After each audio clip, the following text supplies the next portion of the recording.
Hey guys, my name is AJ, and it's great to have you back on AJBudgeting. On my channel, I aim to be open and honest while still respecting my privacy, and my goal is to cater to everyone with my content. And I create videos about budgeting, such as cash stuffing sessions for me or my husband's budget, making budgeting adjustments, unboxing items from my small businesses that I support, documenting my journey to becoming debt-free, monthly recaps, and showcasing products I have available in my shop. And then today's video is my 2024 debt payoff recap. So let me go ahead and get the camera turned over and let's get started. Okay guys, so I am trying a new camera angle. Let me know in the comments below if you like this angle or if I should keep this angle or whatnot. But, so just a couple things. I had to change my AMX one for this month and this month because going back over the statements, I miscalculated, and me and my husband had a conversation of like how we couldn't really distinguish of who was doing what and whatnot. So we just recalculate everything, and it is adjusted down here and down here as well. So at the beginning of 2024, I started off with a little bit close to like $71,000 in debt. Let's zoom in just a little bit more. Okay, so I started about close to $71,000 in debt, and I ended with over 100 grand. And there's a couple different reasons for that. I was not responsible when using my cards. I started paying them down and then putting money on them and whatnot. So that's definitely one thing I'm working on in 2025. The other thing is that I did buy my mom a new stove for her house, and that is this amount. Plus I did like $200 of extra spending. So that one is that. And then another big factor was I ended up getting a new car in July of 2024. And I ended up getting a Tesla. No, my car was not paid off, and I did roll over negative equity into the car loan. However, I did not want to be put in the predicament, and I did explain this in my Q3 recap video too, where, because I have a Kia, I had a Kia Optima 2020. I love Kias, I love their warranties.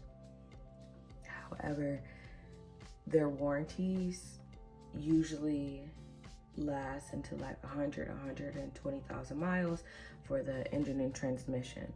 My car had 104,000 miles on it, and I was coming close to the end of my warranty. Didn't have any issues with my engine or my trans yet, but I did not want to be in a predicament where I had issues with those outside the warranty period, and I had to pay, you know, like 3-4 grand out of pocket for either one of those things. Because if you don't know about cars, the engine and transmission are the most expensive things to fix, and that runs about a good, starting off at like $3,000. And then because I am a girl, and it sounds really bad, but a lot of guys perceive I don't know a lot of things about cars.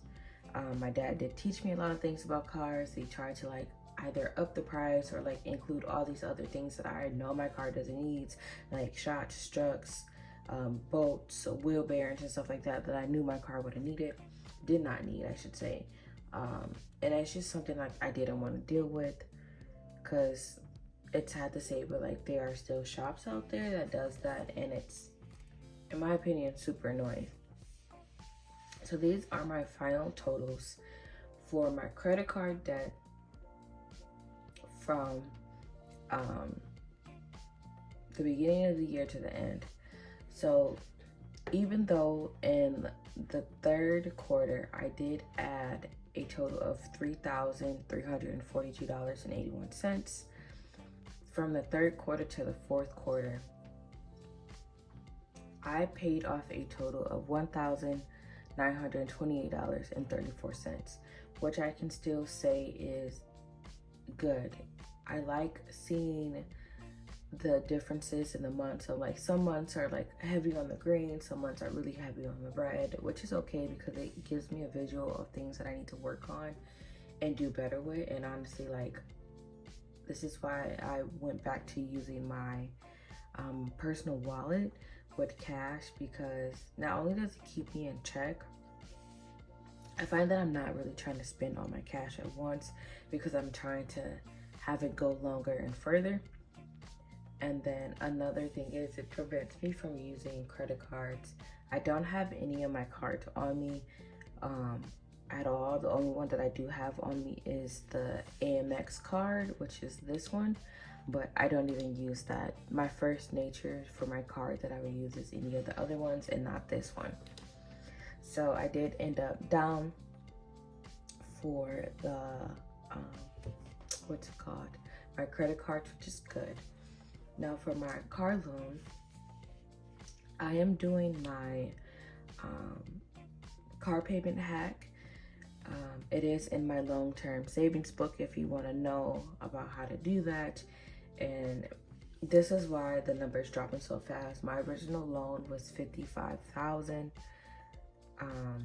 This is just what it was at the end of September. And then this is what it is, the $54,414. Sorry. 65 cents, because I am using the hack to pay down my car faster and whatnot. And it also drops down your payment too, so more goes towards the principal. And then my student loan payment is always going to be in the green because it is going down. However, I am going back to school for nursing and whatnot, so my student loan may not change. It might become stagnant because I am going for school for over part-time. So the total balance between my car loan and student loan went down a total of $2,221.69, which I love that. It's really good. Love that for me. And then in total, even though I did add a total of $33,757.46 in the third quarter, during this last quarter, I was able to pay off $4,150.03, which I still will call that a win. In other people's books or whatnot, they would not call it a win, but I still celebrate the little wins, because if I don't, everything that I'm doing wrong will literally just eat me up. And this is why I say, like, you need to practice grace.